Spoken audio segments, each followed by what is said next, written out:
Hello and welcome. This is Lisa Jones, and you are listening to the Exploring Death podcast.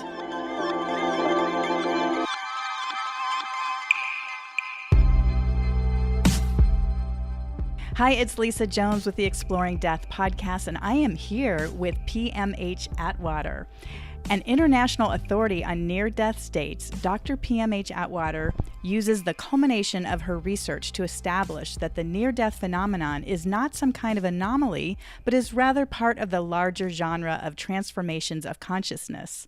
She combines her 43 years of near-death research with what she was doing in the 60s and 70s, experimenting with, and researching altered states of consciousness, mysticism, psychic phenomena, and the transformational process to reveal what transformations of consciousness really are, why we have them, and where they lead us. This lifetime endeavor covers over 43 years of work involving nearly 8,000 people and the writing of her 18 books. And her latest book is named The Forever Angels: Near-Death Experiences in Childhood and Their Lifelong Impact. So let me just adjust. There we go. So welcome. Well, hi. It's good to be here. Well, this is so exciting because we were going to try to do a Skype interview, but we found out we were both going to be at the International Association of Near-Death Studies conference. And so that's right. So we're both here, and we just snuck away to come up to the hotel room and have a conversation. So it's such a thrill to be here with literally, as we talked about, or you talked about on the first day, that you really started this so many years ago, and now there's I think 450 people at the conference this weekend. It's huge. It's huge. It's their biggest. Yeah. So tell me, how did you, or why did you start down this path? What led you to this? I died. Oh my goodness. Simple.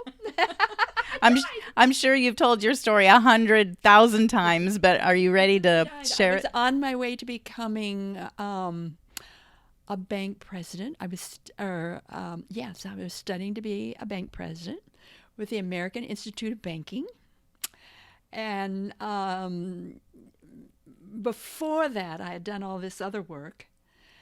And that was nearly 3,000 people, ghost haunting, and cemetery work and Kundalini breakthroughs and spiritual experiences and you name it, and I was doing it. But it's never been enough for me that I did it, ever. So I involved other people. We had all kinds of experiments. We had all kinds of classes and workshops, brought in public speakers. That was back to Boise, Idaho. And in those days, it was called Inner Forum. That was the name of the organization. And it was the first nonprofit metaphysical corporation in the state of Idaho. Inner Forum. And yes, I went around and I visited the major churches in the area, told them what we were doing so that they would not be frightened of us. And I'm thinking now of the initial introduction. And if you're going to count all the years I've been doing this kind of thing, then you're going to be counting something like maybe 60 years. So it's certainly not 43 years. That's with near death.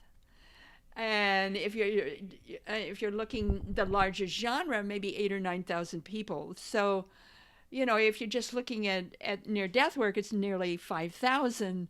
But if you're going to take that larger view, then I never did anything small in this lifetime.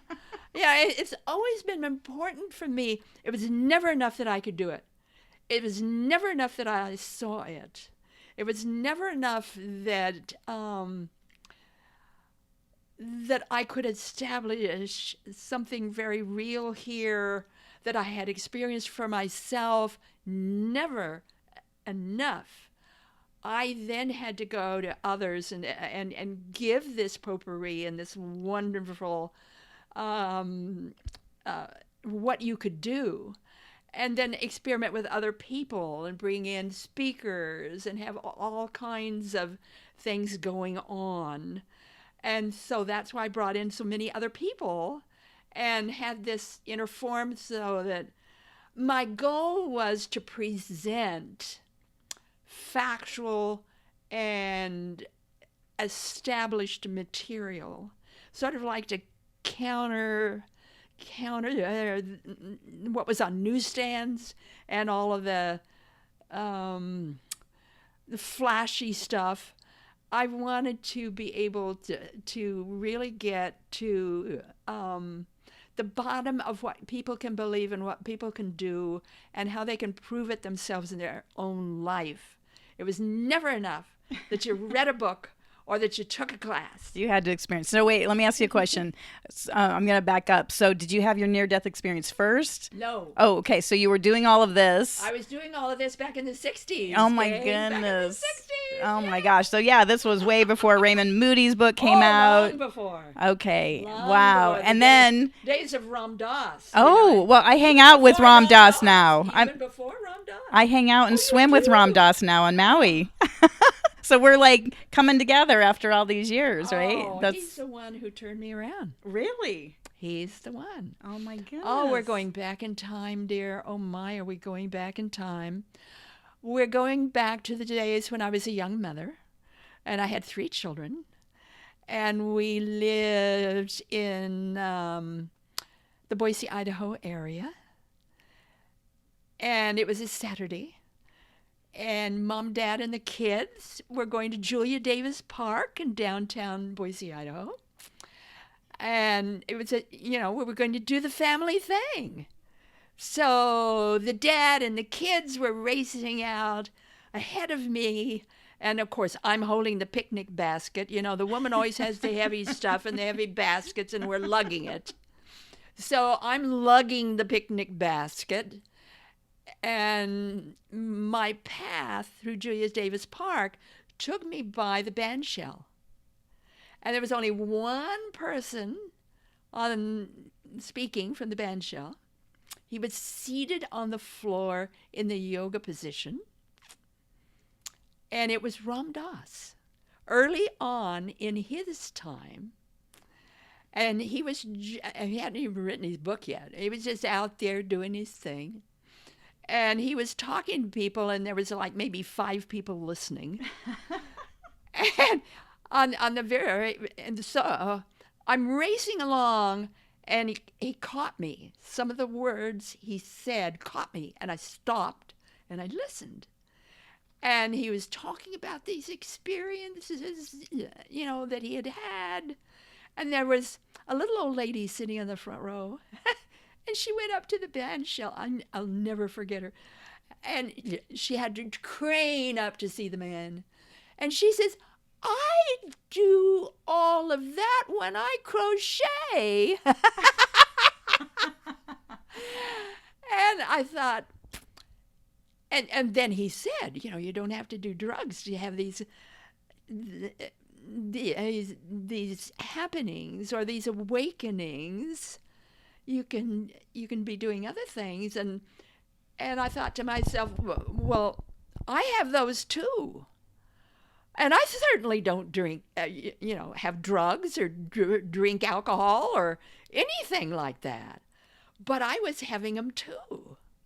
And I thought to the lady, thank you for standing up there and saying, I do it. And I crochet. I thought that was so good. And then, of course, went on with the activities. But then it struck me, wait a minute here. What he's saying, maybe I better stop and take a look at this. Maybe there's something more to the story. And that's when it began for me. Wow. I love that. That is so cool. That is so cool. All right. So we've already got like this major connection that through Ram Dass, which we both love. And so you started your exploration and you created your... I started experimenting, seeing what I could do. Mm-hmm. and had a lot of things happen. Maybe not so good as well as good, because I got into automatic writing. Oh, really exciting at first. Then it got very dark. And the being, whoever it was I contacted, wanted me to join him on the other side, i.e., commit suicide to get over with him. And I thought, no way. So I got up, and I had just picked up some roses, and they were in a vase. So these are fresh roses. Got up, and they were all black and hanging. And I knew I was in trouble. So I called a woman who knew something about this. I'm telling you stories I've never told anybody.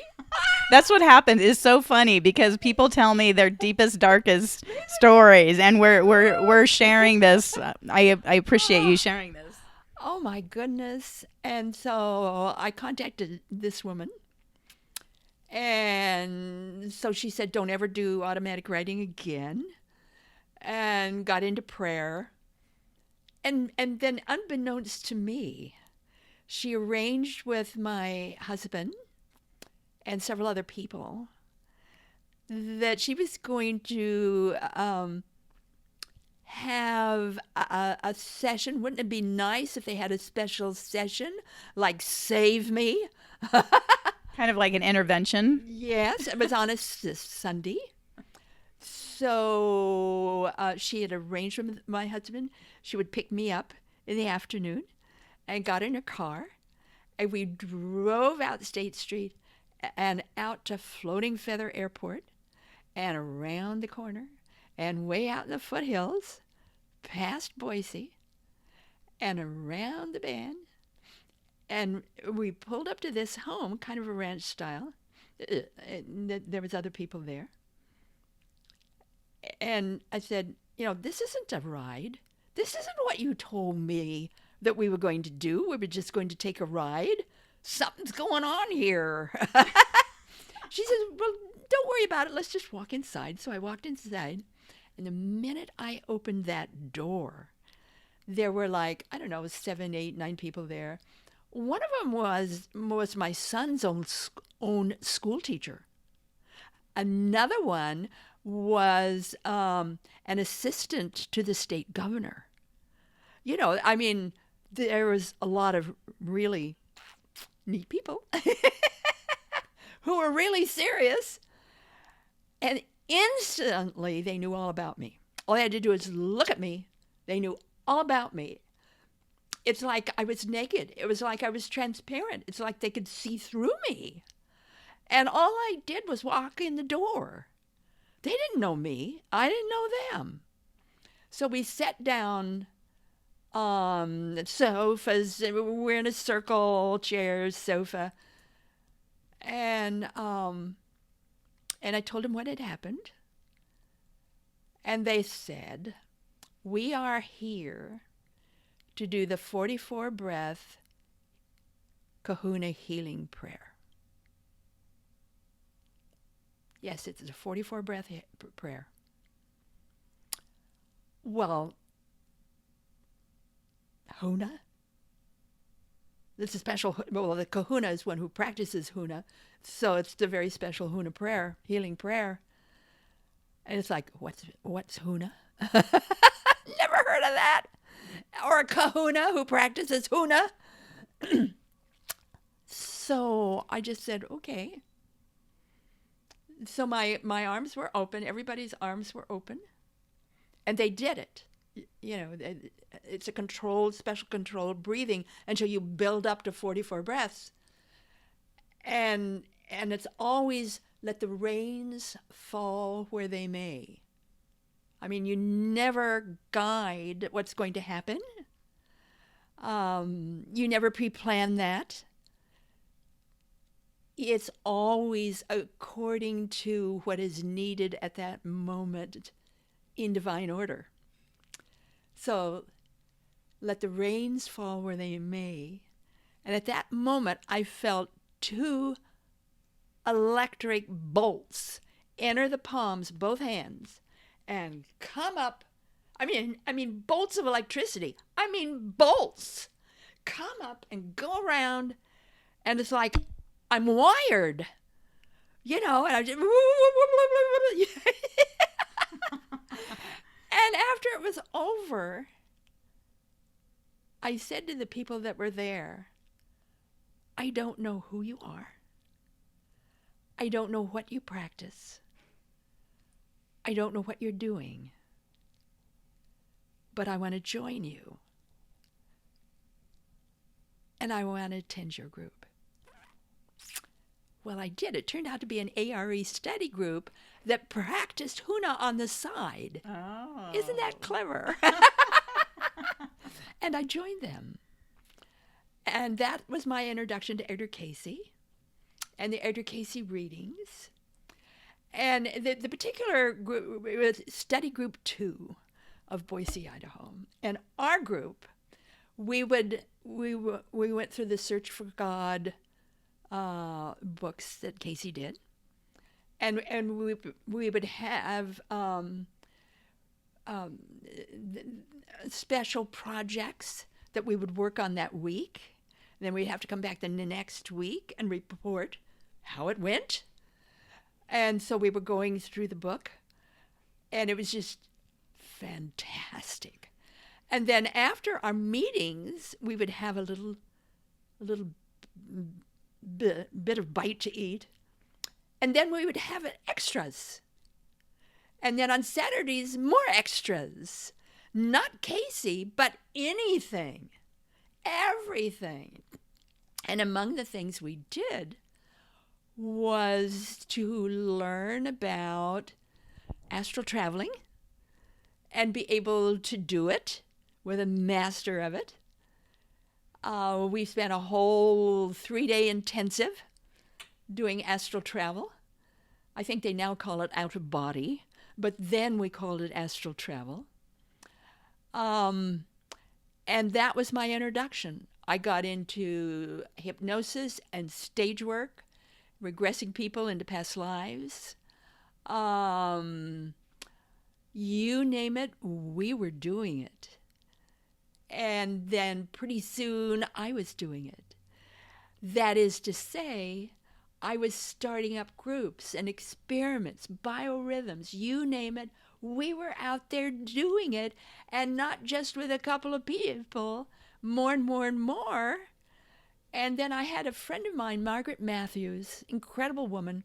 She was the head of the Edgar Cayce group at that time. And she was killed, she and her husband, and they had their grandson with them on the front seat between them. And they were out in Yellowstone Park with the grandson, and a doctor's very spoiled son in a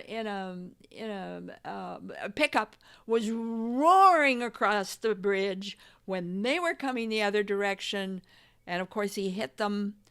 Margaret was decapitated on sight.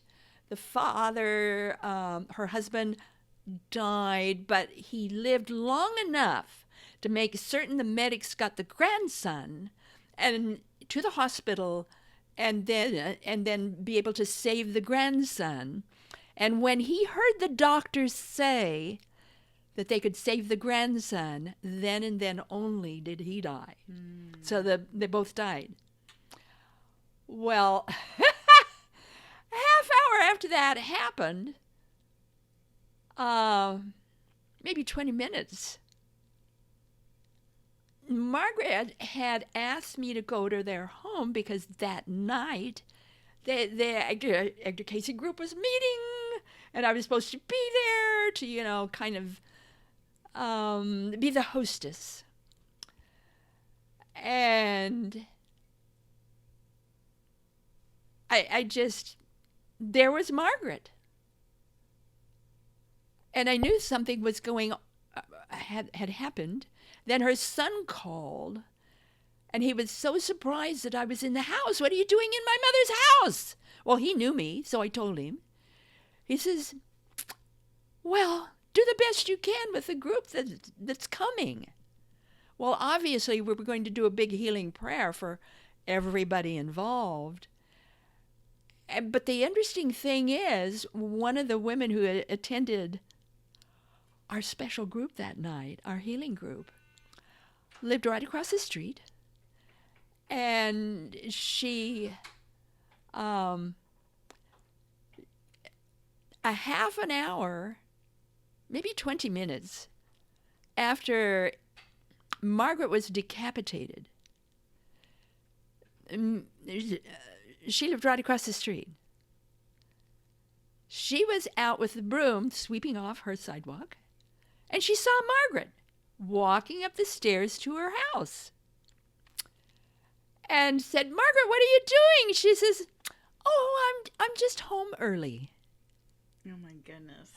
So she walked inside her house, and the lady didn't think anything of it. Well, Margaret and her husband were very well known in Boise. So there were all these kinds of, she turned on her radio, flashes of what had happened in Yellowstone Park, and one flash, a news flash after another. So finally, in desperation, she called the sheriff's office and said, "What time did Margaret die?" Mm-hmm. So it was 20 minutes before she saw her. And she was just trembling. So she came to the group and she told us this story, and she's still shaking. And she said, "I always told Margaret that somehow, some way, I wanted a miracle." And I says, "Dear one, you just got one." Wow. And that was my life. Those kinds of things happened all the time. Oh my goodness. All the time, every day without end, all the time. And it got to the point where I was involving thousands of people. Again, I never did anything small. Teaching people, working with people, the testimonies, but the actual doing, and then experimenting. If you can do it, how many others can or can't?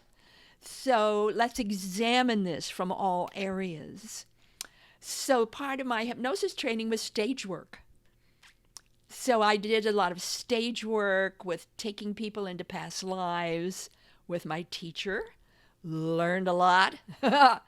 Boy, can I tell you stories about that. And I became a hypnotherapist specializing in past life regressions and teenage problems. So I can tell you lots of stories about the people I regressed. That went on and on and on. And it just reached such a fever pitch in my life. Do we need to let somebody in the door? No, I think she came in. Oh, okay. It came to such a fever pitch in my life at the time when my husband left the family, walked out on us. So I have 3 children. I have this man who can't seem to find himself, and he left. And people, always talking about unconditional love, and certainly it's true, but it wasn't working in my life. Everywhere else except with my husband. And I loved him dearly. The door was open, but he could not handle it. So he left. He walked out. And so I passed on Interform to the board. I withdrew from Interform. I withdrew from everything. But, people still wanted that touch. So I had open Friday night meetings in the house where where we could just talk. Everybody could. We miss that today. Everybody, we miss that today. Getting together in little groups and just talking. Not over the internet, not email, not Zoom. People to people, you're talking. And you're sharing and you're crying together and laughing together and experimenting. We need to do that. We're people. We need to feel things and do things with this body, not just head trip it. So I was doing that. And this one night, a guy was supposed to come and teach about something about tea, and a special way he had learned to do tea. And he never came and never came and never came. And this was at the time of my life where I just gave up all this metaphysical, spiritual, transcendental stuff and decided I wanted to be normal like everybody else, that I shall become a bank manager. So I was in classes for the American Institute of Banking. I was going to be a bank manager. At the time, I was a bank analyst. So I was employed as a bank analyst. Twin Falls, the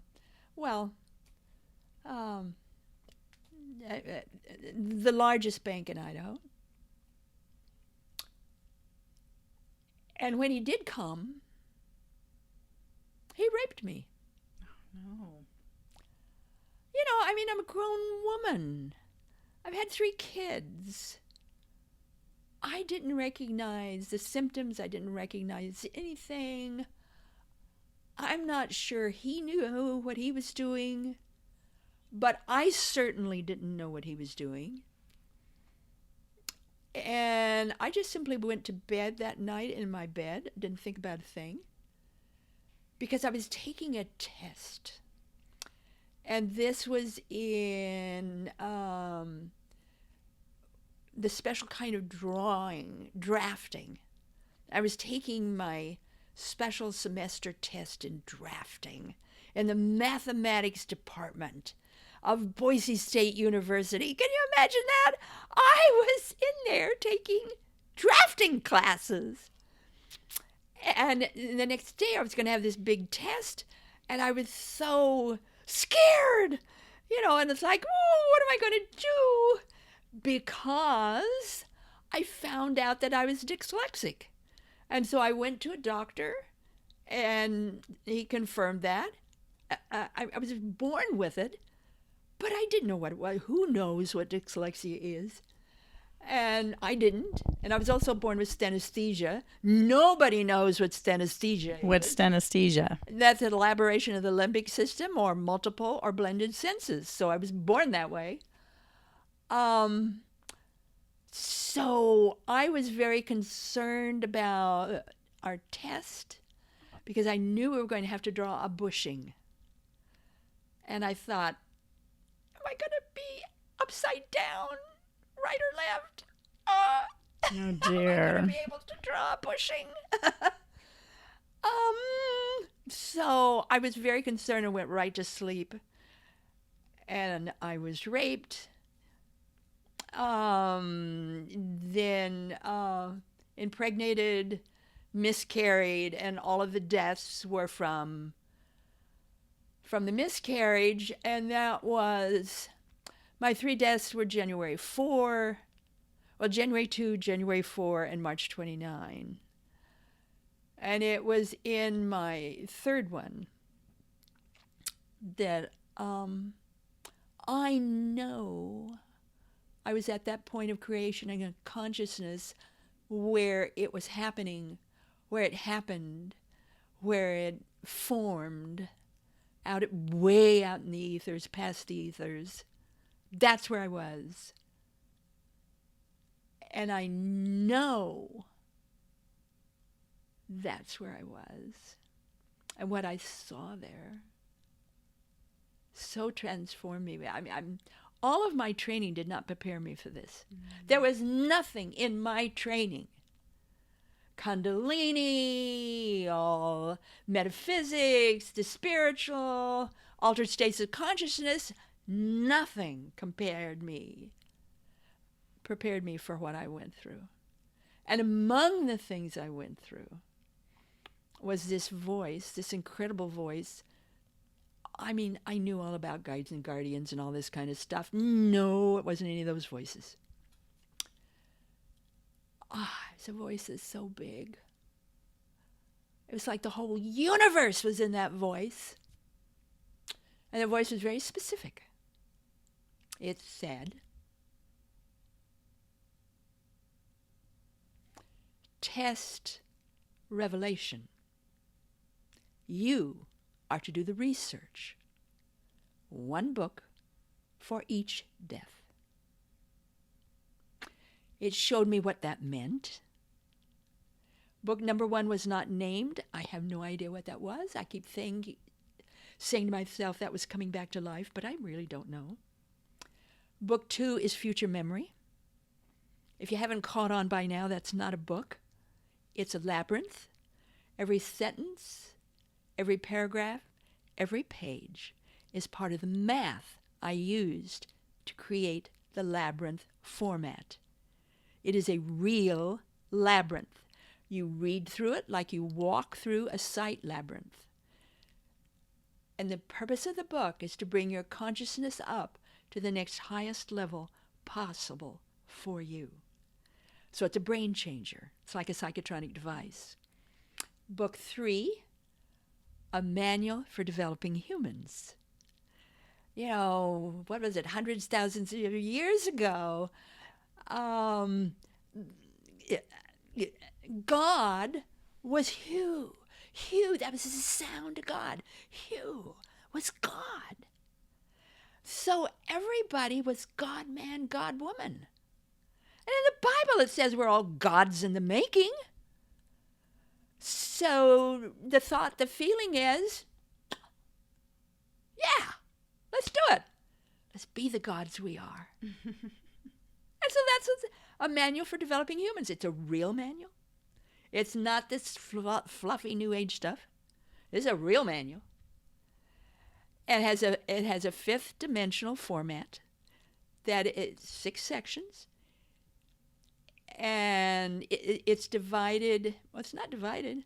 It's filled with conscious, subconscious, superconscious. You get it all at the same time in all the sections of the book. And it's filled with thought forms. Yes, I drew them. They're real thought forms. And I was shown how to do that too. I was shown how to do future memory and a manual for developing humans. All the rest of my books are my research. I did one little book on my story. I died 3 times in 1977, the complete story.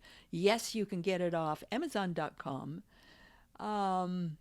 Interesting title.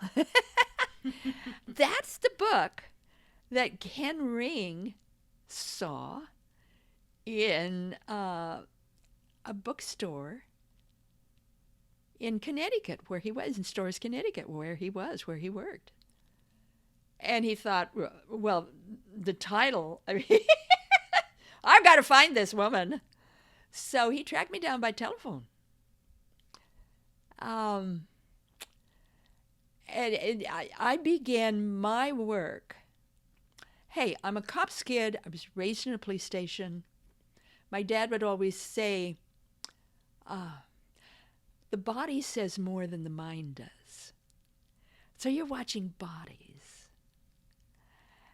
And I could not use the scientific protocol method because as far as I'm concerned, it's biased. It's highly biased because they're using words before the experiencer does. You know, you cannot do that and do good research, I don't think. I mean, I salute and applaud the scientific protocol, the scientific method. We need that. That's vertical research. That gives you the framework, the bones. It clarifies what you're looking for. But I'm a horizontal researcher. I go for the meat on the bones. What is it like to live with? What is it these people are really saying and seeing? What's a part of their lives? I get in their homes whenever I could. I would observe them and be with them and their families and their children or their moms and dads or whatever. I was the gumshoe of near death. I mean, I was out in the field. Mine is actual field work. Now, later on, I brought in the internet a little bit and the telephone a little bit and email address a little bit, but most of my work is based on actual observation, sitting with the individual, being with the individual, and observing them as well as listening. And most of my research is based on people who didn't know me and I didn't know them. Let me give you an example of how that worked. Because I was directed to leave Idaho, my beloved state, and move east. And I was to live in Falls Church, Virginia. I'd never heard of a Falls Church, Virginia. I mean, what's a Falls Church? Let alone Virginia. And where I was, my family, my friends, it's like an Idahoan can move further west, but no one in their right mind would ever move east. And let me just ask you, were you directed by spirit guides, or who told you to go to Falls Church, Virginia? I don't know. You just felt compelled to move there. The very strong feeling and sound. I was to move to Falls Church, Virginia. So I did. I walked out on my life. And I began my research the next year when I was reasonably human again. And what year was this again? Well, it all happened in 1977. So we're talking about January 2, January 4, and March 29. But then I went through 3 major relapses later that year.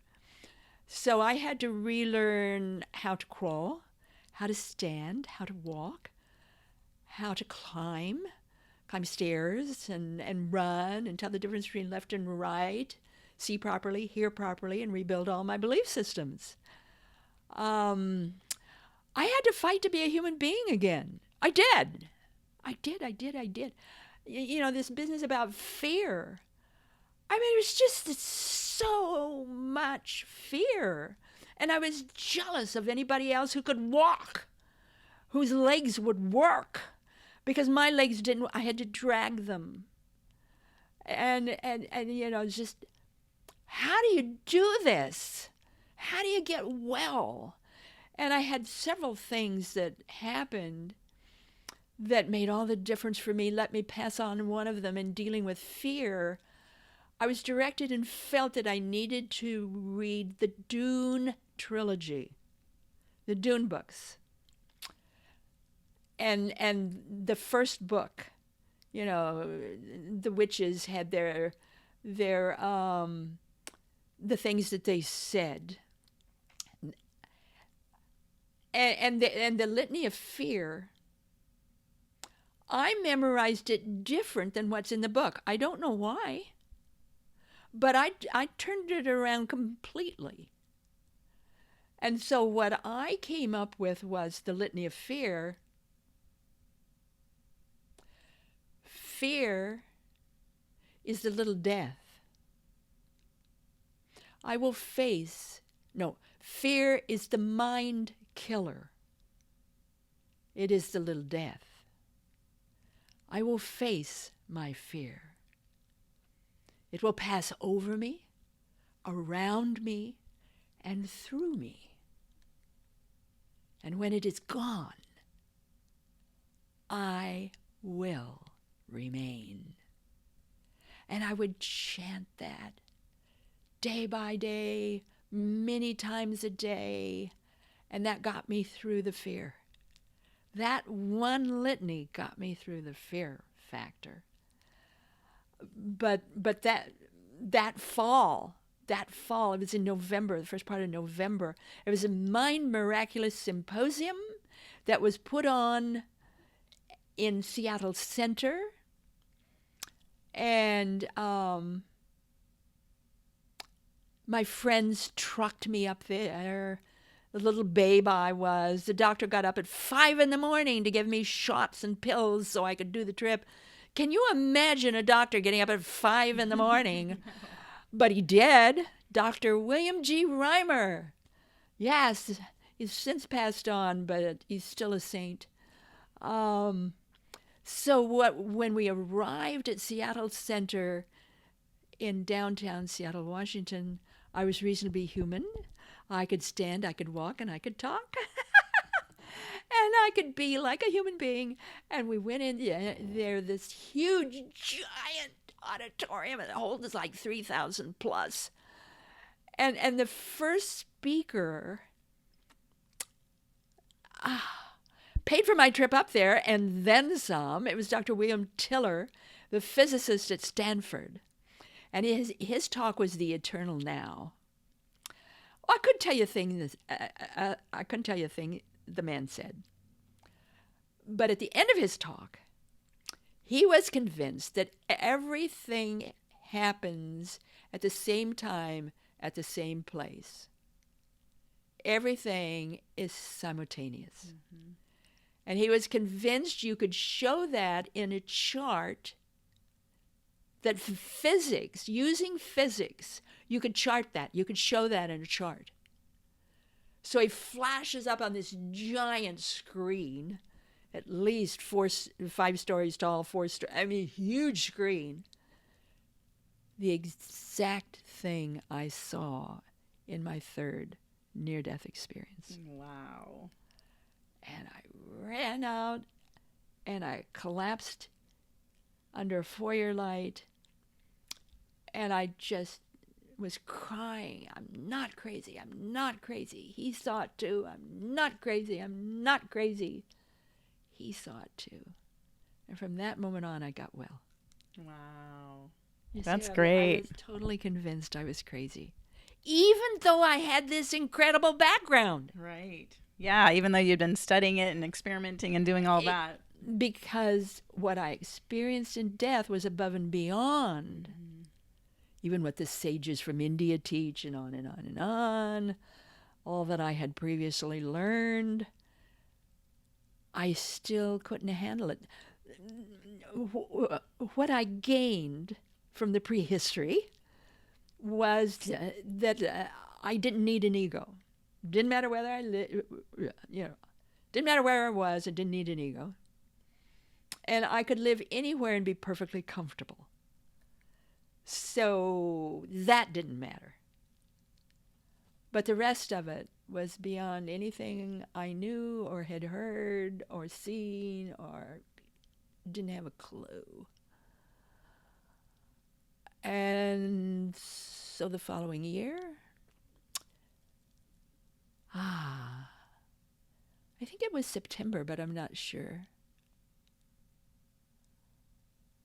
I was simply told to move to Falls Church, Virginia. And it's like, what's a Falls Church? I have no idea what a Falls Church is. And the miracles that happened. And in Falls Church is where I began my research.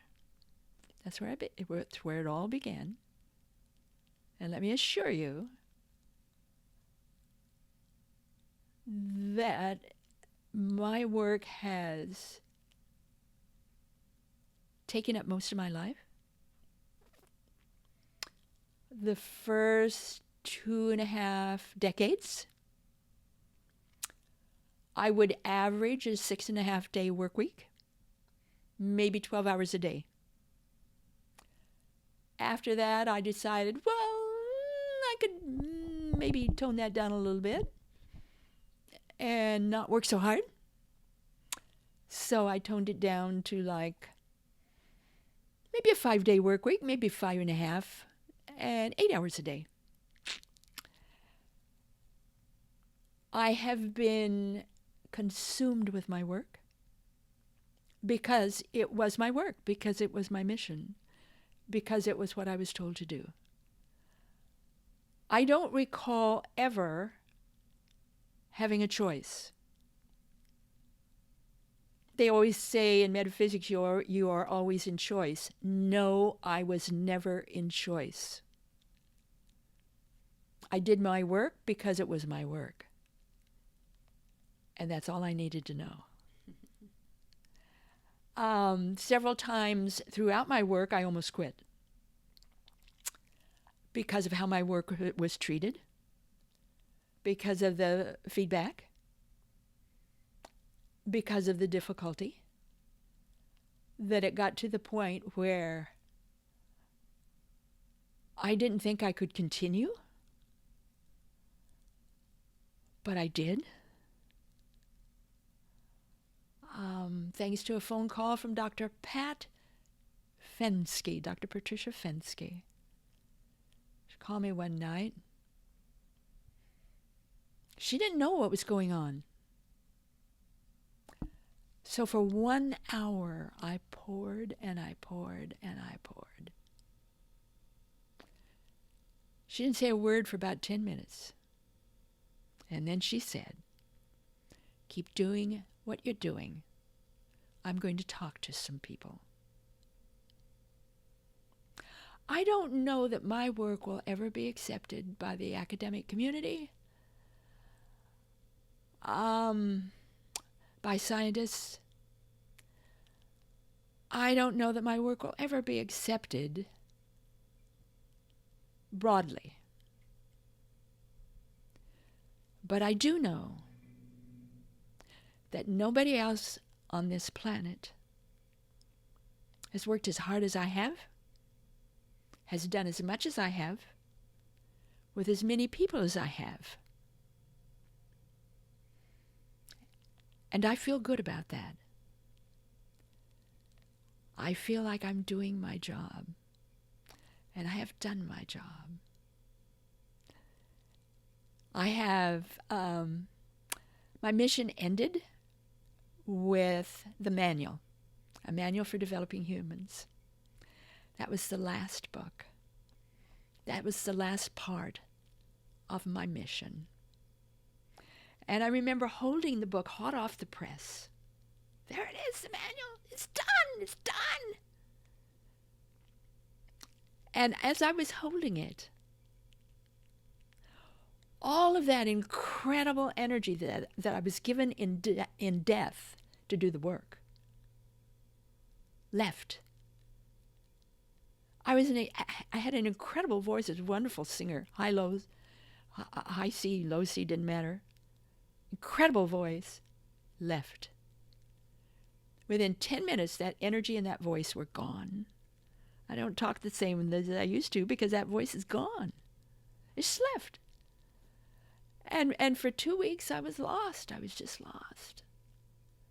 I didn't know what to do. I was just lost. And at the end of 2 weeks, suddenly, I stood my ground in my living room, just stood there. Nobody else was there. I just stood there, shoulders back, arms down at your sides, head forward. I said, "Ah, I now understand. Now I can do things my choice, my way, because I want to." And it's like, that was just so incredible. It's so incredible. You know, the first thing I decided to do was write 4 more books. Some people never learn. I mean, what can I say? So The Forever Angels is the first one. And, you know, my first major study of children was in the 80s and 90s, and that was the new children and near-death experiences.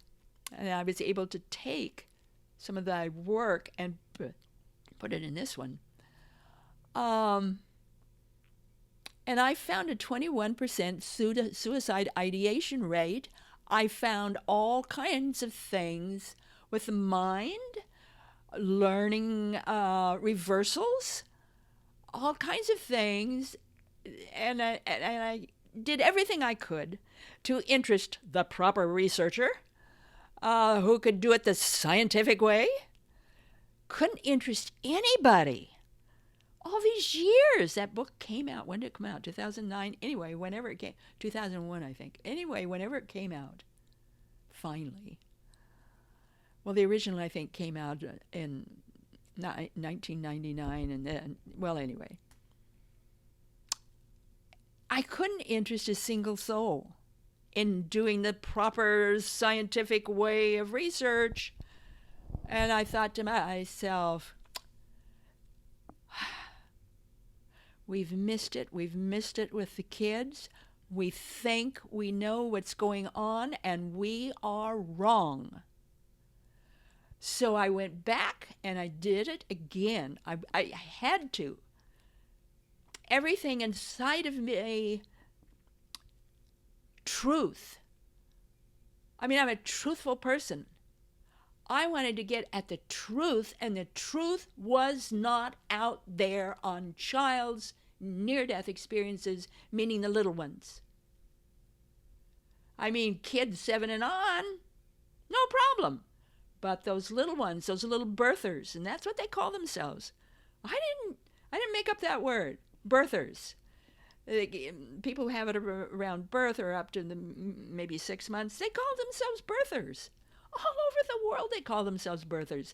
And they're not even connected to each other. They don't even know each other, and they're using the term birther. So I use it in the book.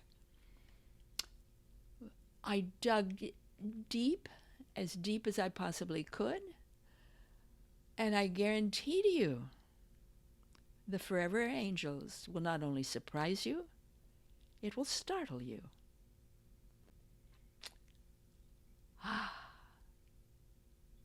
And then I've got 3 more books to go. They're all my books.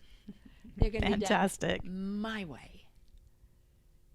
The Forever Angels is one of my books because I want the truth out there.